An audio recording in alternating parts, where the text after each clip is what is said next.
जय Hind friends. Functions of complex variables ये topic हम लोगों का चल रहा था और इस टॉपिक में हम लोग जो न्यूमेरिकल कर रहे थे वो एनालिटिक फंक्शन की बात कर रहे थे।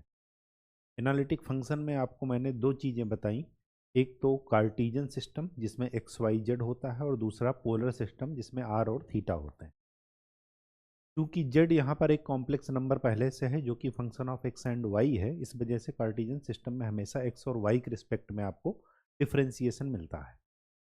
सी आर इक्वेशन जिसको आप कॉची रीमन इक्वेशन बोलते हैं, ये मैंने आपको बताया था और साथ में ये भी बताया था कि किसी फंक्शन के एनालिटिक होने के पीछे कौन कौन सी कंडीशंस लागू होती हैं।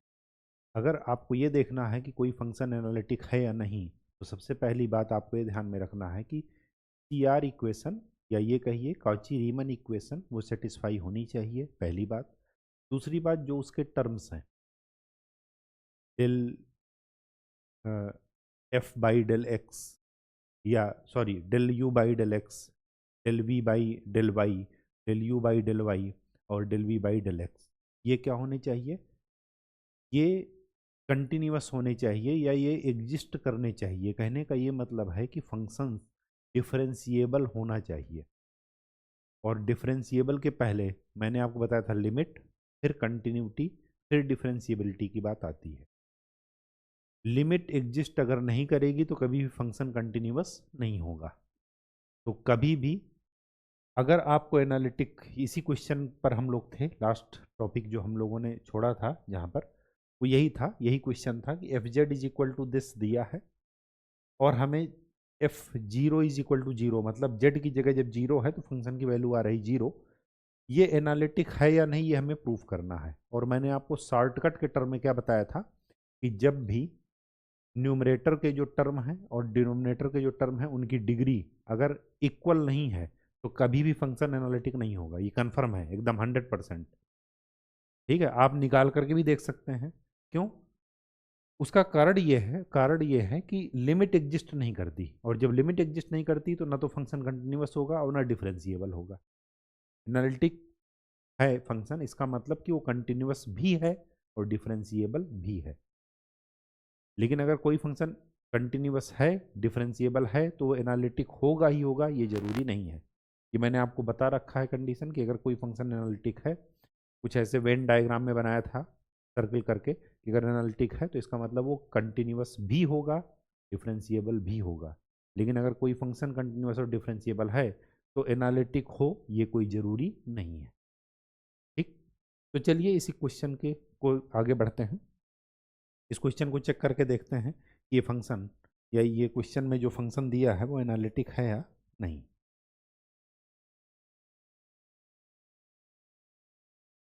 ठीक है, अगर एफ जेड दिया है, पहले मैं बाकी शॉर्टकट को जरा रफ कर दूं ताकि आप कंफ्यूजन ना रहे।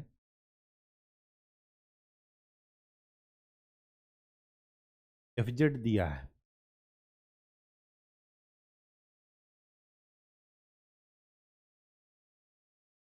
इसको अलग अलग कर लीजिए। X square Y square by x square plus Y square plus iota x y cube by x square, यहाँ पर वाई की पावर 4 है, प्लस वाई की पावर। ऐसा क्यों किए? क्योंकि एफ जेड जब भी दिया होता है तो हमें एफ जेड को दो पार्ट में ब्रेक करना होता है, रियल और इमेजिनरी पार्ट पर। तो यू ये हो गया और वी ये हो गया। ठीक, यू और वी पता है। अब जब यू और वी पता है तो del you by del x, x के रिस्पेक्ट में इसको आपको क्या करना है? डिफ्रेंशिएट करना है। अब चूंकि ये जीरो की बात चल रही है कि जीरो पर ही हमें देखना है, f zero is equal to zero, तो पहले जीरो पर देख लेते हैं। जब z not equal to zero है तो ये फंक्शन है, अगर z is equal to zero हो जाएगा तो एफ जीरो की वैल्यू जीरो आ रही है। ठीक है, तो देख लेते हैं del you by del x. तो डिफ्रेंसिएशन में आपने पढ़ा ही है, x equal to x tending to zero, u x comma zero minus u zero zero divided by x. कोई दिक्कत तो है नहीं इस पर, ठीक है। चलिए, limit x tending to zero, यहाँ पर यू एक्स की जगह एक्स रखिए यू पर, और वाई की जगह जीरो रख दीजिए। तो जब जीरो रखेंगे तो क्या आ जाएगा, जीरो माइनस, जब दोनों जीरो कर दिए तो जीरो डिवाइडेड बाई एक्स, तो इसकी वैल्यू क्या आ जाएगी। तो del you by del x क्या निकला, जीरो। इसी तरह del you by del Y, limit Y tending to zero, you zero y minus u zero zero divided by y. वहाँ पर पुट कीजिए यू की जगह एक्स की जगह जीरो, वाई की जगह वाई, तो आ जाएगा zero minus zero divided by Y, तो इसकी वैल्यू आ जाएगी zero. Del you by del x भी आ गया zero, del you by del Y भी आ गया। जरा del we by del x निकालते हैं।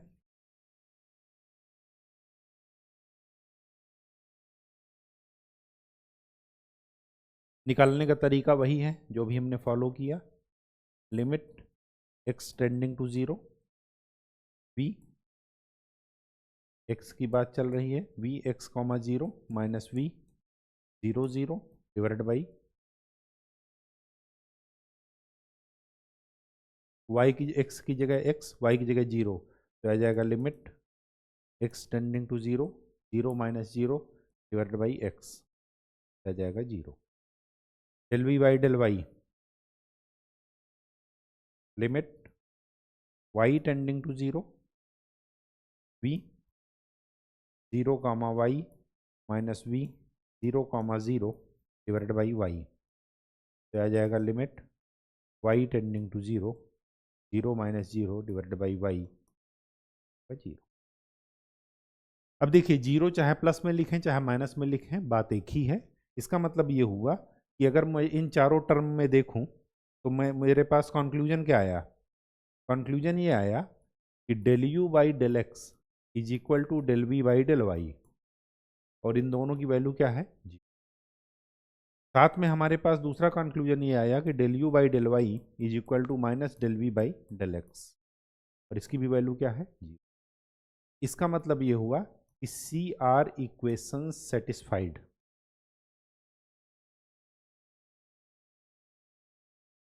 अब मैंने आपको बता रखा है कि सी आर इक्वेशन सेटिस्फाई होना केवल और केवल इकलौती कंडीशन नहीं है कि फंक्शन एनालिटिक है या नहीं। साथ में मैंने क्या बताया था कि इनके जो टर्म हैं वो डिफरेंशिएबल भी होने चाहिए और कंटिन्यूअस भी होने चाहिए, ठीक। तो जरा फंक्शन की डिफरेंशिएबिलिटी चेक करते हैं। अभी हमने u और v की अलग अलग चेक किया, जरा फंक्शन की चेक करके देखते हैं। एफ जेड है क्या,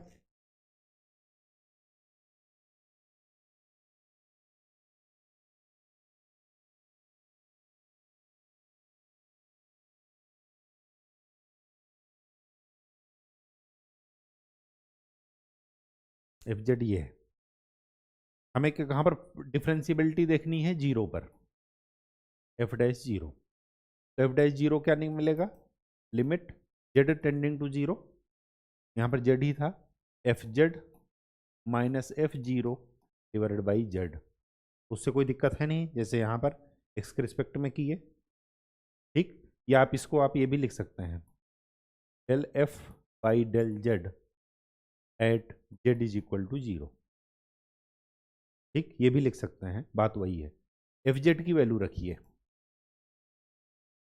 Z tending to zero, F Z की वैल्यू क्या है, X Y square, X plus iota Y divide by x square plus Y की power four minus zero divide by x plus iota Y. Z की value हमने X plus iota Y रख दी, ये और ये कैंसिल, बचा क्या, limit Z tending to zero x Y square divide by x square plus Y की पावर फोर। इंटरेस्टिंग बात देखिए, जेड फंक्शन है एक्स और वाई का। अब अगर जेड जीरो है, इसका मतलब ये हुआ कि एक्स भी जीरो जाएगा, वाई भी जीरो जाएगा, जीरो की तरफ जाएगा नहीं जाएगा? बिल्कुल जाएगा। अगर मैं केवल let x tending to zero, केवल एक्स टेंडिंग टू जीरो कर रहा हूं, तो इसकी वैल्यू क्या मिलेगी? जीरो। अगर मैं दूसरे ही वाई टेंडिंग टू जीरो करता हूं, वाई टेंडिंग टू जीरो, तो एफ डैश जीरो की वैल्यू क्या मिलेगी? जीरो।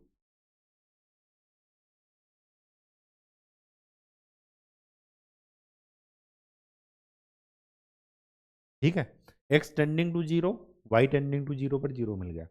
लेकिन अगर मुझे कोई ये कर्व दे दिया, कोई भी, मतलब कहने का मतलब ये है कि लिमिट तभी एग्जिस्ट करेगी जब लिमिट पाथ पर डिपेंड ना करे।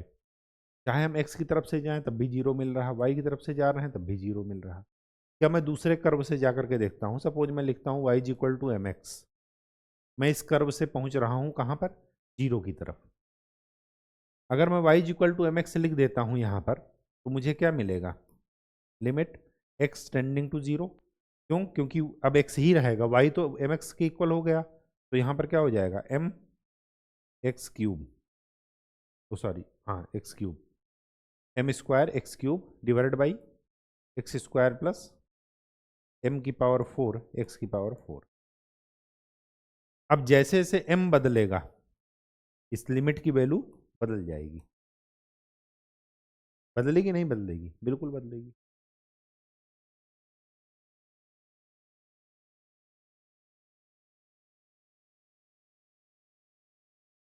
ठीक, तो यहां पर लिख लीजिएगा, ये क्या है? Limit, limit depends on m. और मैंने आपको बताया था कि चाहे आप जिस पाथ से चलिए, आपको एनर्जी या ये कहिए कि फंक्शन की फाइनल वैल्यू सेम मिलनी चाहिए। जब m पर डिपेंड कर गया, इसका मतलब कि फंक्शन की वैल्यू m पर डिपेंड कर रही है, सेम कभी नहीं मिलेगी। और एक तरीका बता दूं, देखिए यहाँ पर टोटल डिग्री इसकी कितनी, इस टर्म की? तीन। x की पावर वन है, y की पावर टू, तो टू प्लस वन थ्री। यहाँ पर पावर कितनी है? टू। यहाँ पर कितनी है? फोर। मैं एक दूसरा टर्म लेता हूं जहां से पावर इक्वल नजर आए आपको। इक्वल का मतलब ऊपर का टर्म भी इक्वल हो जाए, नीचे का टर्म भी, मतलब सभी की पावर इक्वल नजर आए। मैं एक कर्व लेता हूं, let x equal to Y square, मैं ये लेता हूं। मतलब मैं इस पाथ से इधर की तरफ बढ़ रहा हूं, जेड टेंडिंग टू जीरो की तरफ, इस कर्व से। ठीक, तो limit x tending to zero है, इसका मतलब x, sorry, x equal to Y square का मतलब खाली वाई बचेगा पूरे इक्वेशन में, तो वाई टेंडिंग टू जीरो कर दी। X equal to Y square जरा यहाँ पर रख करके देखिए, तो वाई की पावर फोर, वाई की पावर फोर प्लस वाई की पावर फोर, कितना मिला? वन बाई टू, वाई की पावर फोर, वाई की power four, limit Y tending to zero, क्या मिला? One by two. पहले कितना मिल रहा था? जीरो, यहाँ भी जीरो, यहाँ पर कितना मिल गया? One by two. क्या zero zero one by two equal है? कभी नहीं। इसका मतलब ये हुआ कि लिमिट आपके पाथ पर डिपेंड कर रही है। अगर लिमिट पाथ पर डिपेंड कर जाए, इसका मतलब कि फंक्शन कभी, लिमिट कभी भी एग्जिस्ट नहीं कर रही। तो यहां पर लिख लीजिएगा, इस क्वेश्चन को बताने का सिर्फ और सिर्फ इतना सा मतलब था कि although CR equations are satisfied, but function is not analytic at origin. Origin पर फंक्शन एनालिटिक नहीं है। क्यों? क्योंकि limit does not exist, limit exist नहीं कर। ठीक है, कहानी समझ में आ गई? चलिए next, so that the function defined by fz is equal to under root mod x y is not regular. Not regular का मतलब ये यही कह रहा है कि नॉट एनालिटिक। रेगुलर का यहाँ पर लिख लीजिएगा एनालिटिक, ताकि कंफ्यूजन ना रहे। एट द ओरिजिन, ओरिजिन पर बात कर रहा है। ऑल दो आगे लिखा है CR equations are satisfied, CR equation satisfy कर रही हैं। अगर एफ जेड दिया है, सबसे पहले यू और वी निकालेंगे बिना किसी सोच विचार के। एफ जेड क्या है, u plus i v, compare कर दीजिए तो यू की वैल्यू तो यही मिलेगी, एक्स वाई का मॉड अंडर रूट, और वी की वैल्यू मिल जाएगी 0। इससे तो कोई फर्क पड़ेगा नहीं। अगर मैं del you by del x निकालूं, तरीका वही है, limit x tending to 0 u x comma 0 minus u 0 0 divide by x, ये आ जाएगा 0। निकाल कर देख लीजिएगा। Del you by del Y भी आ जाएगा, limit Y tending to 0 u 0 comma Y minus u 0 0 divided by y की वैल्यू आ जाएगी। वी तो 0 है ही है, तो del we by del x भी 0 आएगा और del we by del Y भी 0 आएगा। सीआर इक्वेशन सेटिस्फाई हो रही है, इसका मतलब क्या हुआ कि del you by del x is equal to del we by del y. ये आपको यहाँ से प्रूव भी हो रहा है क्योंकि सब के सब 0 हैं। ठीक, अब हमें क्या कह रहा है कि फिर भी एनालिटिक नहीं है। इसका मतलब ये हुआ, जैसे लास्ट वाले क्वेश्चन में, कि सब कुछ सीआर इक्वेशन सेटिस्फाई हो रहा है, लेकिन जब फंक्शन की डिफरेंशियबिलिटी की बात आएगी, मतलब एफ डैश जेड जब निकालेंगे, तो एफ डैश जेड क्या लिखते थे, एफ जेड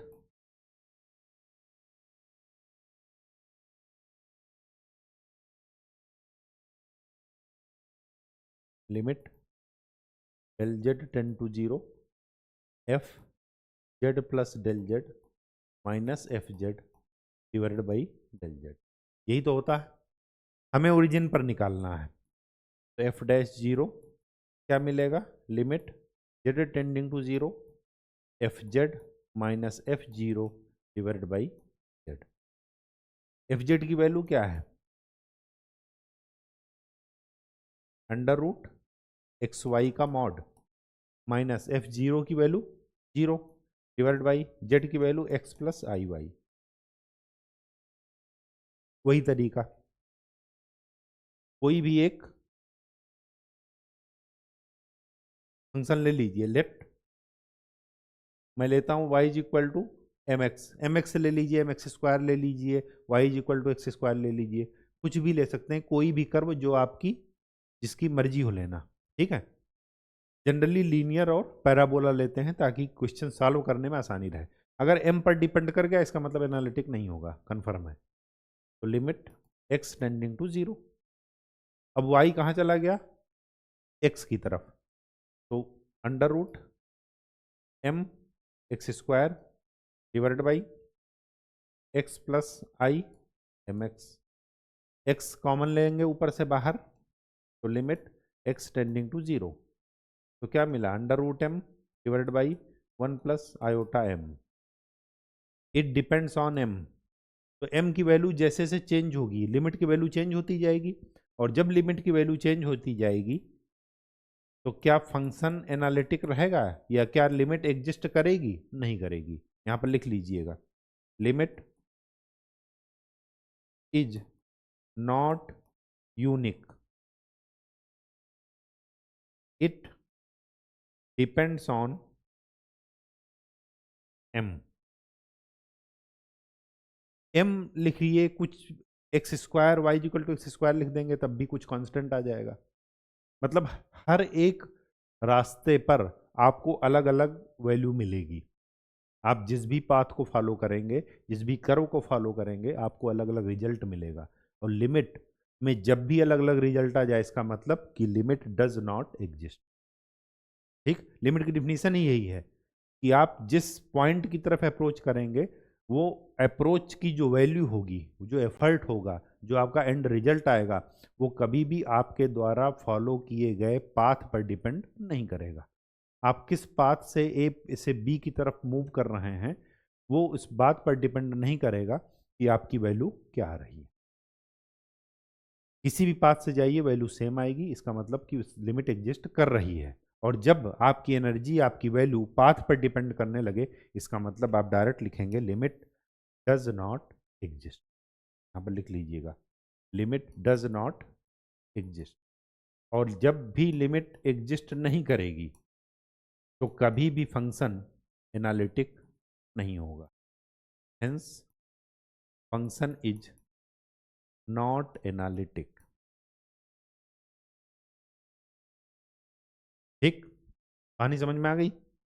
चलिए आगे क्या कह रहा है, prove that the function F Z defined by this is continuous and CR equations also satisfied at the origin yet F zero does not exist. तरीका वही है, एफ जेड है तो आप इसको दो पार्ट में ब्रेक कर दीजिए, यू और वी में, रियल पार्ट और imaginary part, x cube plus iota x cube minus Y cube plus iota y cube divided by x square plus Y square. तो क्या आया, x cube minus Y cube divided by x square plus Y square plus iota x cube minus Y cube divided by x square plus, ये है आपका u और ये है आपका, ठीक। तो एफ जेड में आपको दो टर्म मिल गए, u प्लस आई वी। अब सी आर इक्वेशन सेटिस्फाई करनी चाहिए, तो del you by del x क्या मिलेगा, limit x tending to zero u x comma zero minus you zero zero. देखिए ये हम जीरो जीरो कहाँ से उठा कर लाए, क्योंकि हमें ओरिजिन पर ही टेस्ट करना है। अगर कोई और पॉइंट पर टेस्ट करना होता तो हम वो पॉइंट यहाँ पर लिखते, एक्स और वाई के कोऑर्डिनेट, ठीक है। तो ये कभी भी रटिएगा मत कि जीरो जीरो ही होगा, ठीक है। पुट करेंगे जीरो आ जाएगा। इसी तरह del you by del Y निकालेंगे, limit Y tending to zero you zero comma Y minus you zero zero Y, ये भी जीरो निकले। Similarly del we by del x भी जीरो निकलेगा, del we by del Y भी zero निकलेगा। और आप ये कहेंगे कि सी आर इक्वेशन सेटिस्फाई तो हो रही है, लेकिन फंक्शन एनालिटिक है या नहीं वो एफ डैश जेड निकाल करके डिफरेंशियबिलिटी चेक करके पता चलेगा कि वो जो है फंक्शन एनालिटिक है या नहीं। ओरिजिन पर है चेक कर रहे हैं तो एफ डैश जीरो डायरेक्ट लिख रहे हैं, F Z minus F zero divided by Z और limit Z tending to zero किए दे। एफ जेड की वैल्यू क्या है, x cube minus Y cube plus iota x cube plus Y cube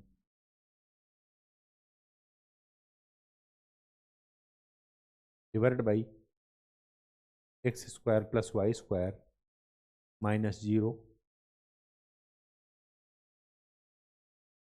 और डिवाइडेड बाई जेड का मतलब x plus i Y, ठीक। अब ध्यान से देखिए, घबराना नहीं है, चीज़ों से डरना नहीं है।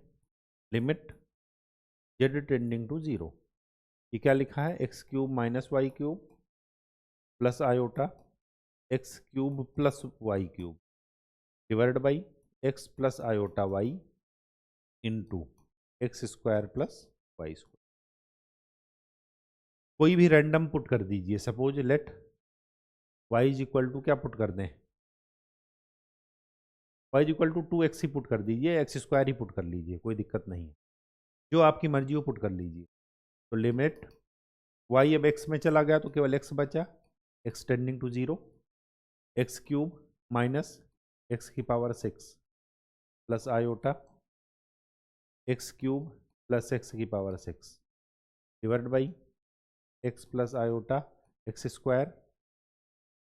स्क्वायर प्लस एक्स की पावर फोर।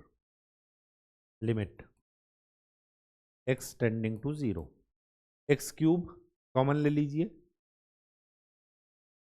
तो क्या बचा, वन माइनस एक्स की power 3 plus iota 1 plus X की पावर 3 डिवाइड बाई, यहाँ से x और यहाँ से एक्स स्क्वायर, एक्स क्यूब बाहर ले लीजिए तो 1 प्लस आयोटा एक्स और यहाँ पर 1 प्लस, ये कैंसिल, x की लिमिट 0 पुट कर दीजिए तो क्या मिलेगा 1 प्लस आयोटा डिवाइडेड बाई 1।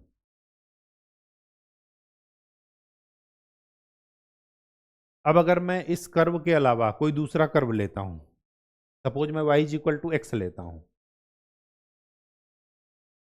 जरा y इक्वल टू एक्स लेकर के देखिए तो limit x tending to 0, x cube minus x cube plus iota x cube plus x cube divided by x plus iota x और एक्स स्क्वायर प्लस, तो क्या मिला, ये तो हो गया 0, ये बन गया 2 x cube iota divided by, ये क्या बना 2 एक्स स्क्वायर और एक्स कॉमन ले लीजिए तो 2 एक्स क्यूब 1 प्लस आयोटा, ये और ये कैंसिल, 2 से 2 कैंसिल, यहाँ पर क्या बचा बना iota plus 1 divide by 1 plus iota. क्या ये दोनों वैल्यू सेम है, यहाँ पर अलग है, तो क्या ये कंटिन्यूअस हुआ, क्या ये डिफरेंशिएबल हुआ, जब आपका अलग अलग ही वैल्यू मिल रही है लिमिट करने पर तो कभी भी डिफरेंशिएबल नहीं होगा। यहाँ पर लिख लीजिए hence function is not differentiable.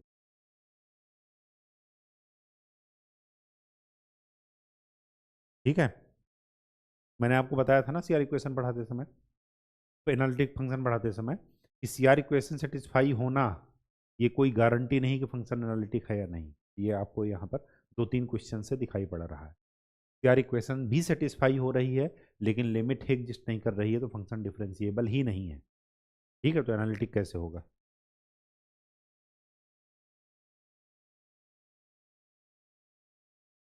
तरीका वही है, जरा बस यू और वी निकाल करके छोड़ देते हैं, बाकी आप कर लीजिएगा। F Z is equal to क्या लिखा है, ई की पावर माइनस जेड की पावर -4, तो इसको लिख दें ई की पावर माइनस जेड की पावर -4 है, तो आप ये लिख दीजिए 1/जेड की पावर 4। ठीक है, तो ई की पावर -1/, ये क्या हो जाएगा x प्लस आई वाई की पावर 4। इसको x minus I y divided by,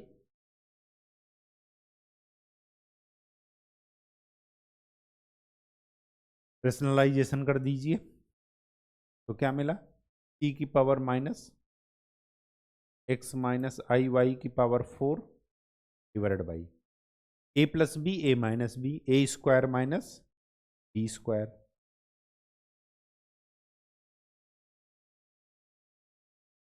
तो क्या मिला e की पावर माइनस x माइनस आई वाई की power 4 divided by i square की वैल्यू -1 तो आ जाएगा x square plus Y square की पावर 4। ठीक है, इसमें कोई दिक्कत नहीं है।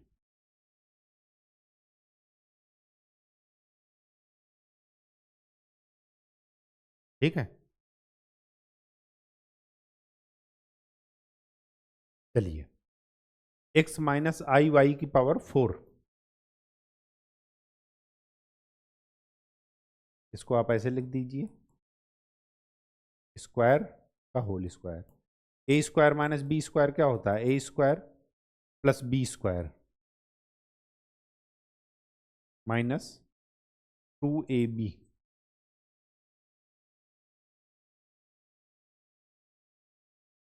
ये क्या आया X square minus Y square minus iota 2xy की पावर। ठीक, ये क्या लिखा है a plus B plus C का होल स्क्वायर, तो क्या लिख दूं A square plus B square plus C square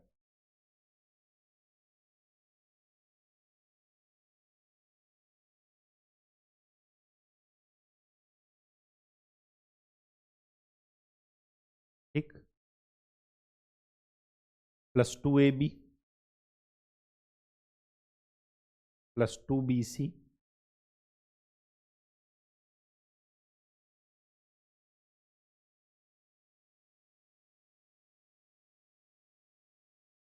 +2ca।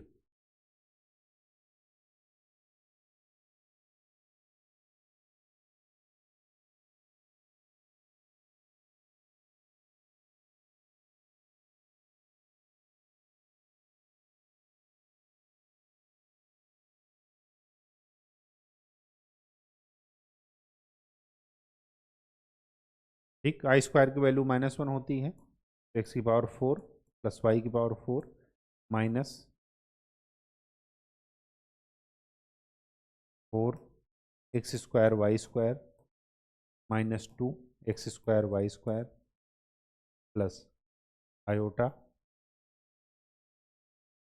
4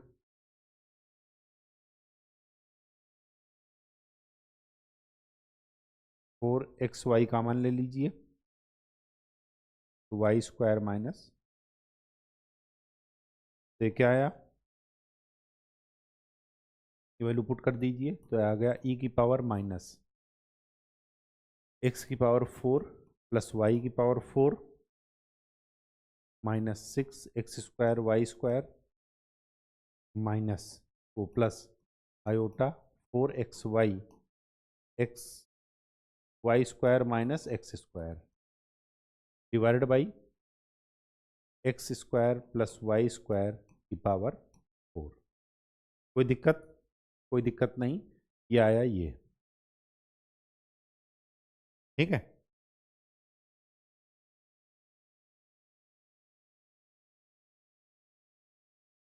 चलिए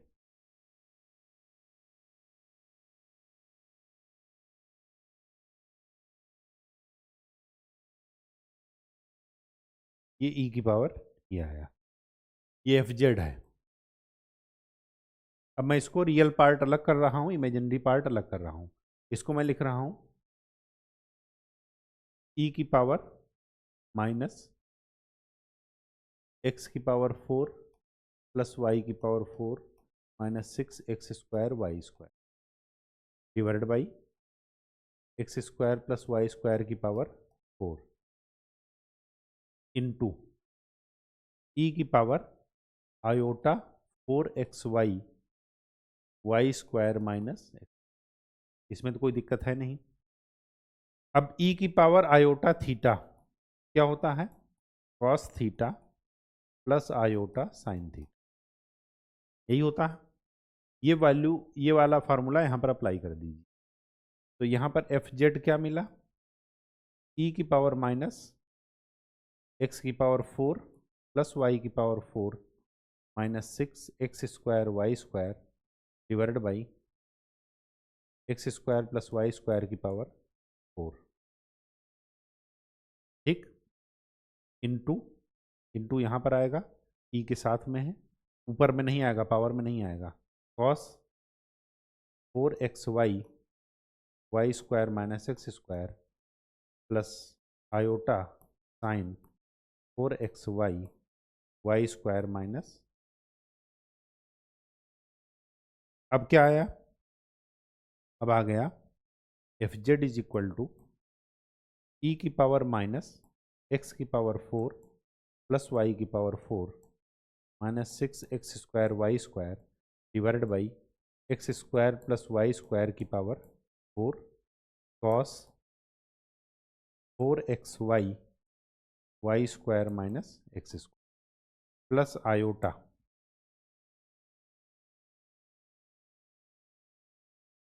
ई की power minus X square, sorry X की पावर 4 प्लस वाई की power 4 -6 x square Y square divided by x square plus Y square की power 4 into sine 4xy Y square minus, ये बन गया u और ये पूरा बन गया। इतनी मेहनत जो हम लोगों ने किया वो सिर्फ और सिर्फ इसी वजह से किया ताकि चीज़ें क्या रहें, u प्लस आई वी के फॉर्म में आ जाएं। अब जब u प्लस आई वी के फॉर्म में आ गया, इसका मतलब कि सी आर इक्वेशन सेटिस्फाई करने के लिए आपको del you by del X, del you by del Y, del we by del x और del we by del Y निकालना है। ओरिजिन पर ही निकालना है तो चीज़ें आसान हो जाएंगी। तो आप ये देखेंगे कि जब आप del you by del x निकालेंगे, तरीका वही है, limit x tending to zero, u x comma zero minus u zero zero divided by x. निकलेगा ही निकलेगा, आप निकाल करके देख लीजिए। इसी तरह del you by del y वो सब इक्वल आ जाएंगे, इसका मतलब सी आर इक्वेशन सेटिस्फाई हो रही है। फिर लास्ट में क्या निकालिएगा, F dash Z, limit Z tending to zero F Z minus F zero divided by Z. और आप देखेंगे कि यहाँ पर क्या हो जाएगा, लिमिट इक्वल नहीं रहेगी, डज नॉट एग्जिस्ट होगी। ठीक है, और जब डज नॉट एग्जिस्ट होगी इसका मतलब क्या हुआ कि फंक्शन एनालिटिक नहीं होगा। ये देखने से ही पता चल रहा है। क्यों, जरा इनका जो है डिग्री देखिए सभी का, हर एक टर्म का। अगर मैं इसको अलग अलग करूं तो एफ जेड क्या लिखूंगा, एक्स की पावर 3 वाई की पावर 5 डिवाइड बाई एक्स की पावर 4 प्लस वाई की power 10 plus iota x square y की पावर 6 डिवाइड बाई एक्स की पावर 4 प्लस वाई की पावर 10। ये है वी, ये है यू। ठीक है, यू वी, हर एक टर्म की डिग्री अलग अलग है, कभी भी एनालिटिक नहीं होगा ये। क्यों, क्योंकि अलग अलग पाथ को जब हम फॉलो करेंगे तो लिमिट अलग अलग निकलेगी, सीधी सी बात ये। ठीक है, इसको मैं बता नहीं रहा हूँ, जैसे सिमिलरली मैंने बताया वैसे ही कर लीजिए। ये भी सेम है। अच्छा, ये आगे क्या कह रहा है, along any radius vector but not z tending to zero in any manner and also that if z is not in rigid। कुछ नहीं, सब बात वही है। रेडियस वेक्टर का कह करके सिर्फ और सिर्फ आपको कंफ्यूज कर रहा है कि पोलर कोऑर्डिनेट में कोई मतलब नहीं, जब एक्स और वाई है तो आप डायरेक्ट ही कीजिए, कोई दिक्कत नहीं। देखिए हर एक टर्म की डिग्री अलग अलग है, अगर इक्वल होती फिर आगे हम सोचते, तो कभी भी एनालिटिक नहीं होगा। ठीक है, तो आज के लिए इतना ही। नेक्स्ट लेक्चर में हम लोग हार्मोनिक्स की बात करेंगे, फिर हम हार्मोनिक्स फंक्शन की बात करेंगे। अच्छा, आपका जो मेन टॉपिक है, मैंने सोचा था कि आपको 12th लेवल पर आप लोग पढ़ कर आए हैं लिमिट, कंटिन्यूटी और डिफरेंशियबिलिटी, तो आपको बताने की ज़रूरत नहीं है। लेकिन जिस हिसाब से आपके डाउट आ रहे हैं उस हिसाब से ये एनालिटिक फंक्शन खत्म हो जाने दीजिए, फिर मैं आपको, आज ख़त्म ही हो गया, फिर मैं आपको लिमिट, कंटिन्यूटी और डिफरेंशियबिलिटी के एक एक लेक्चर आपको बता दूंगा, ताकि आपको ये जो आज नया जादू सा लगा वो जादू सा ना लगे। ठीक है, तो आज के लिए इतना ही, नेक्स्ट लेक्चर में आपसे मिलते हैं। तब तक के लिए खूब अच्छे से पढ़ाई कीजिए, मेहनत कीजिए और हाथ से लिख करके प्रैक्टिस जरूर कीजिए। धन्यवाद।